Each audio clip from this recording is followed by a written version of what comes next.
บ่น้อยบางหันให้บ่น้อยเบิ่งคุณภาพการศึกษาเนาะแล้วก็คุณภาพชีวิตของคนลาวนักเรียนเด็กน้อยในลาวแขวงโซนเขตแขวงเองนะให้เบิ่งก็บ่น้อยเห็นก็บ่น้อยก็ยังหน้าเศร้าแหละเพราะว่ายังมันดูต้นเขาสงสารตามมาด้วยโรงเรียนอีกแห่งหนึ่งเนาะที่พงศาลีอยากให้บ่น้อยเบิ่งลองเปิดเบิ่งแต่ส่งไปให้เบิ่งยังคือน้ำท่วมเบิ่งหลังคาโรงเรียนเบิ่งโรงเรียนมันถ้าบ่น้อยเห็นคิดว่าเป็นโรงเรียนอยู่บ่ถ้าคนไทยเขาเจ้าเห็นเขาเจ้าคิดว่าเป็นโรงเรียนอยู่บ่บ่น้อยบ่แม่นโรงเรียนเลยดูเป็นยังน้ำท่วมแบบนี้คือแบบบ่แก้ไขเนี่ยป๊าดเขาเฮียอะไรจังได๋วะนี่แหละคือคุณภาพการศึกษามันจะดีได้ยังไงบ่น้อยเอาถามหน่อยคือสมมุติว่าน้อยเห็นโรงเรียนในประเทศไทยเนาะครับบ่น้อยฮู้ได้เลยว่าโอ้โหนักเรียนคุณภาพการศึกษาเพิ่นต้องดีเพราะหยังโรงเรียนเพิ่นหลายชั้นขนาดโรงเรียนในวัดนี่ก็ยังต่างจังหวัดนี่ยังแบบยังหรูหราโรงเรียนอนุบาลในประเทศไทยเท่าที่บ่น้อยเห็นมานะ5ชั้นทุกคนอนุบาลน่ะเห็นบ่5ชั้นแต่อันนี้บ่น้อยเบิ่งนะน่าจะประถมนะนี่ประถมหรือว่าอาจจะมัธยมต้นนะนี่มันเขาเขียนใส่นี่โรงเรียนประถมพงศาลีบ่น้อยเบิ่งนะประถมก็แสดงว่าป .1 ป .3 ป .4 ป .5 แม่นอ๋ออีหยังอันนี้นี่เด็กน้อยเขาต้องอยู่แบบเดี๋ยวเขาคือง่อยค้อนอยู่เบิ่งมันบ่มีโต๊ะเด้อนึงนี่เบิ่งเลยเฮ้ยมันอีหยังที่เอาเพิ่นเบิ่งอีกเบิ่งอีกนี่มันเป็นหยังที่แบบว่าอ้ายบ่น้อยพูดใจบ่คันแม่นเฮาตอนนี้เฮาบ่ไปเรียนเลยแม่นก็คือแบบว่ามันกูมือนี่จริงๆแล้วมันโลกมันก็ก้าวไปไกลเลยมันยังเฮายังอยู่แบบเฮายังถอยไปอยู่แบบหลังแห้งอะไรนั่นนี่ครับในภูมิภาคนี้เฮาแบบว่ารู้สึกต้อยกว่าหมู่นี่นะบ่น้อยบ่น้อยรู้สึกบ่น้อยเห็นแบบนี้รู้สึกบ่เป็นนั่น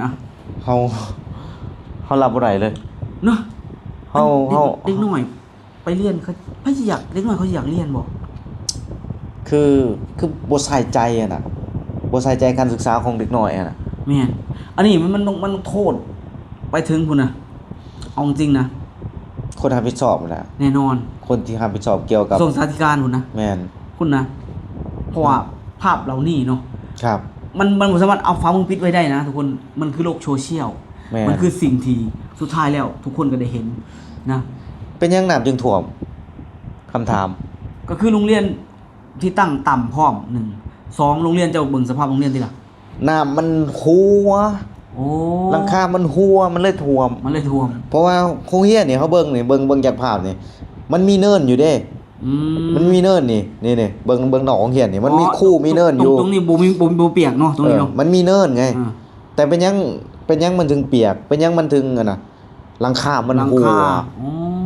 หลังคาตรงนี้เป็นสังกะสีตรงนี้เป็นแป้นแม่นอีหลังคาคือหลังคามันหัวนี่เวลาฝนตกนี่หลังคามันหัวนี่มันก็เลยเปียกเนาะเอาหน่อยคือ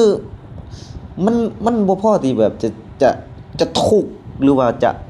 มันจะขนาดนี้เลยหรือเนาะถ้าเกิดดูแลแน่รับผิดชอบงบประมาณในการแบบซื้อของมามุงหลังคาฮอดบ่100ล้านว่ะคือจริงๆนะบ่น้อยว่าอย่างที่บอกถ้าหน่วยงานผู้ที่รับผิดชอบนะครับใส่ใจมันก็ต้องดีกว่านี้แต่ส่วนมากอย่างที่บ่จะบอกไงส่วนมากคนในหมู่บ้านต้องดิ้นรนก่อนอันดับแรกแม่นหมู่บ้านนี่ต้องนักแน่นก่อนอันดับแรกเชื่อบ่ว่าหมู่บ้านของบ่น้อยนี่บ่มีคู่2ห้องห้องป .4 กับห้องป .3 ในสมัยบ่น้อยบ่สมัยบ่น้อยจนฮอดปัจจุบันนี่บ่มีคู่2ห้องคือคู่ห้องป .5 นี่จะมาครอบห้องป .4 ห้องป .2 นี่จะบ่ครอบห้องป .3 คือคู่ห้องป .5 นี่จะซ้อนอยู่2ห้องคู่ห้องป .2 ก็จะซ้อนอยู่2ห้องบ่น้อยบอกวันนี้นะบ่แจ๊บบอกเลยบ่แจ๊บบอกยังไม่รวมบิ๊กซีเซเว่นอีกนะประเทศไทยจะได้ครึ่งประเทศลาวไหมแล้วครูอัตราจ้างคือครูรับจ้างครูที่แบบว่าบ่ทันบรรจุเป็นรัฐกรเขาจะบอกเขาเจ้าสอนมา 7-8 ปีบางคนน่ะเขาเจ้าตอกต้อยในการไปสอนแต่บ่ได้รับเงินเดือนแต่นี่หั่นเขาบ่เปิดรับครูกินเซ็นครูเป็นทนายไผไปสอนก็อยู่บ่ได้จังยังเอาเปรียบกันนี่แหละกดดันกันนี่แหละคู่นี่เนาะเว้าใส่ลายไปซีกันนี่คือเชื่อบ่คู่ที่บ่น้อยเว้าถึงนี่ป .5 กับป .4 กับป .3 กับป .2 นี่เป็นผัวกับเมียเอ้าเพื่อนมันโคตรรวยเลยเอ้าจะเป็นอันนั้นแบบ ครูแบบถามว่ามีบ่ครูที่ว่าบ่ทันบรรจุมาสอนมาช่วยน่ะมี อ่ะ แต่ว่าอยู่บ่ได้ อยู่บ่ได้โอ้ แป๊บหนึงโดนแบบไล่ออกเลยแป๊บหนึงโดนไล่ออกเลย โอ้แสดงว่าสองคนนั่นเขาเป็นเจ้าถิ่นแล้ว เป็นเจ้าถิ่น โอ้ย แต่ว่าซุมื้อนี้เปลี่ยนไปเลยเด้ เปลี่ยนแล้วบ่ บาง 2-3 ปีนี่เปลี่ยนไปแล้ว อ่า เพราะว่าบ้านบ่หน่วยบ่ยอมไง โอ้ บ่ยอมย้อนหยังบ่ยอมย้อนปล่อยให้นักเรียนนี่ขึ้นห้องโดยที่แบบบ่ได้การศึกษา คือเอาง่ายๆบ่ได้ใส่ใจคุณภาพการศึกษาขึ้นไปแบบว่าเอาไก่แรกออกแล้วนี่ มันสิใส่ใจจังไดสอนป .4 แล้วมาสอนป .5 สอนป .5 แล้วไปสอนป โอ้ .4 มันสิใส่ใจจังได ปกติการสอนเนาะส่วนมาก คือปก เขาจะต้องสอนว่าครูสลับกันคนนี้สอน2ชั่วโมงคนนั้นสอน2ชั่วโมงหรือ1ชั่วโมงว่ากันไปแบบนี้ อันนี้แบบต้องไปสอนควบบัดนี้ คือปกตินี่เนาะบ่น้อยบ่ฮู้เนาะว่าการศึกษาไทยเขาสอนกันแบบใดปกตินี่ตอนเช้าแม่นบ่เฮาเข้าห้องปุ๊บนี่เฮาจะได้1วีซ่า อืม วีซ่าภาษาลาวห้องป .4 ก็วีซ่าภาษาลาวป .2 ป .1 ก็วีซ่าภาษาลาวเบิดเลยแม่นบ่ อืม แต่ว่าตอนเช้าถ้าว่าห้องป .5 ได้เรียนห้องป .4 บ่ได้เรียน โอ้ มันเป็นอันนี้เด้แล้วบัดนี้หันตอนแรกอ่ะห้องป .5 บ่ได้เรียนป .4 ได้เรียน อืมแล้วแบบนี้นักเรียนมันสิมีโอกาสมีคุณภาพการศึกษาที่ดีได้จังไดเข้าถึงความรู้ได้จังได บ่น้อยบอกตรงๆในณปัจจุบันตอนที่แบบเขาสอนควบห้องอ่ะ อ่า คนเรียนห้องป .5 น่ะเป็นหนังสือมีบ่ 10% อ่ะโอ้ย นอกนั้นมันบ่เป็นหนังสือแต่ว่าปล่อยเลยปล่อยขึ้นห้องเลยขึ้นห้องอัตโนมัติเพราะพวกก็เมียไง คือระบบการศึกษาในไทยเนาะบ่จับก็บ่ได้รู้เรื่องอิหยังมากมายเนาะ ครับ แต่บ่จับมั่นใจเลยว่าบ่จับเคยไปส่งหลานไปโรงเรียนอยู่ที่วัดเนาะอยู่แถวมนุษย์น่ะ คือไปส่งเขาเห็นได้เลยว่าตอนเช้านี่เขาไปส่งนี่นะคุณครูเขามารับนะครับ หลานที่เป็นเด็กน้อยคุณครูเขามารับนะแล้วเขาจะมีระเบียบวินัยและโรงเรียนเขาจะสะอาดเนาะครูเขาจะลายบ่ได้น้อยได้บ่น้อย โอ้ ครูเพิ่นหลายได้เพิ่นจะมีหน้าที่รับผิดชอบของเพิ่นนะแล้วก็รักวิชาการเรียนการสอนบ่แม่นสิครูคนเดียวน่ะสอนหมดในนั้น ครับ เพิ่นสิมีครูคณิตศาสตร์ครูนู่นครูนี่แบบนี้ แล้วมีครูประจำชั้นนั่นนี่ไดโรงเรียนเพิ่นไดมันเป็นระบบระเบียบเป็นขั้นเป็นตอนบ่แม่นว่าสิ ครับ กะลีกะลาดแบบนั้น บ้านบ่แจ๊บเป็นคือบ้านบ่น้อยบ่ครูบ้านบ่น้อยนี่อุ้มลูกไปเรียนเด้ มันอาจจะมีบ้างมันบ่จะเป็น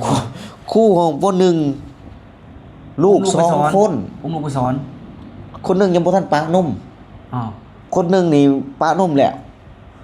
ครูของป .1 อ่ะลูก2คนน่ะคิดเอา อุ้มลูกไปสอนมันบ่ โอ้ยบางมืออยากหายให้ลูกเนาะอยากหายให้ลูกสอด่านักเรียนซ่ายเลยคือเขาเบิ่งแล้วคือแบบแต่ก่อนน่ะเฮาก็บ่ได้คิดหยังแม่นบ่ ตอนเฮายังน้อย แต่ว่าเฮามาคิดตอนนี้มันบ่เหมาะสม แม่น มันเหมาะสมอยู่บ่จ๊ะวะ คือการที่เฮาเห็นไว้นั่นเนาะมันกับการที่เฮาจะสอนนักเรียนนี่ประสิทธิภาพของความรู้ที่เฮาจะส่งให้กับนักเรียนนี่ แม่น คงจะลดลงไปอย่างแห้งและเจ้าสิบ่มีสมาธิในการสอนเพอจะต้องพะวงกับลูกของเจ้าอีก แต่บ่จำก็บ่เคยเห็นนะว่าอุ้มลูกไปสอนอยู่บ้าน มี เนาะ ป้าบ่น้อยมี แต่ว่า ครูของป .1 ลูก2คนผูกอู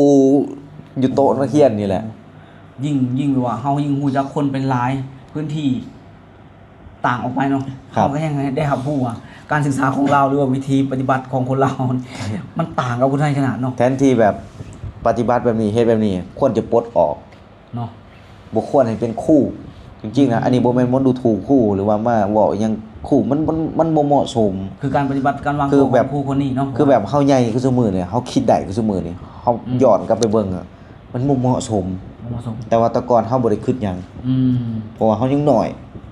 นะ โอ้ถ้าคือโรงเรียนเปาน้อยสมัยนั้นก็คือโรงเรียนที่เฮา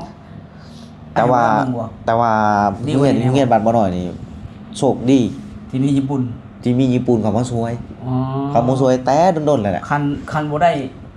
เอาหน้าเพิ่นมาตามหน้าโตเนาะว่าจะ แม่น บ่ได้เขามาซอยก็คือ คงจะบ่ต่างกับบ้านบ่เจ้าละมั้งว่าจะว่า คือก่อนที่ญี่ปุ่นจะมาเฮ็ดน่ะโรงเรียนบ้านบ่น้อยนี่ก็อยู่ในดินเด้ บ่ คือบ่มีพื้นน่ะ บ่มีพื้นปูน พึกขี้ดินแดงนี่แหละ ขีดินแดงเลยเขาไป ขี้ดินแด ย่าง งไปนั่นเลย แม่น คื คือ อ แบบ แบบแอมซื่อๆแอมไว้ซื่อแล้วก็ย่างเข้าไปเลย แต่ที่โชคดีที่ว่ามีต่างประเทศเข้ามาซอย แม่นโชคดีที่มีญี่ปุ่น อืม ญี่ปุ่นเข้ามาช่วย แต่ยังดีถ้าเกิดยังตรงนี้เนาะณปัจจุบันนี้ถ้าย้อนกลับไปเนาะสมัยบ่แจ๊บก็โอ้โหหลาย30กว่าปีแล้วบ่จะบอกเลยนะ แต่พอบ่แจ๊บมาเห็นโรงเรียนแห่งนี้ที่บ่แจ๊บให้เบิ่งไปตอนแรกอะเนาะครับบ่น้อยบ่แจ๊บเหมือนกับเฮาย้อนยุคไปแบบ30กว่าปีที่แล้วเลยนะบ่น้อยมันเกินเหตุขนาดนะถ้าคนไทยเขาเจ้าเห็นนะคนไทยเขาบ่คิดว่าเป็นโรงเรียนแน่เนาะบ่น้อยเสือบ่ บ่คิดดอก เขาเจ้าบ่คิดว่าเป็นโรงเรียนแน่นอ บ่คิ น ด เขาถึงเฮ้ย เพิ่นคิดว่า อะไร เพิ่น นี่ คิดว่าเราเขานะ